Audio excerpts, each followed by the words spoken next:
NIKON Z Series cameras use Nikkor Z lenses. Nikkor Z lenses are newly developed for the Nikon Z mount.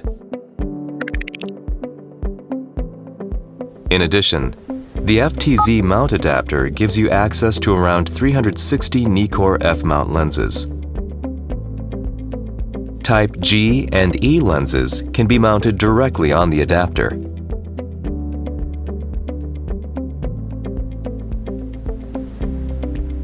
CPU lenses with aperture rings must be set to minimum aperture before they are attached.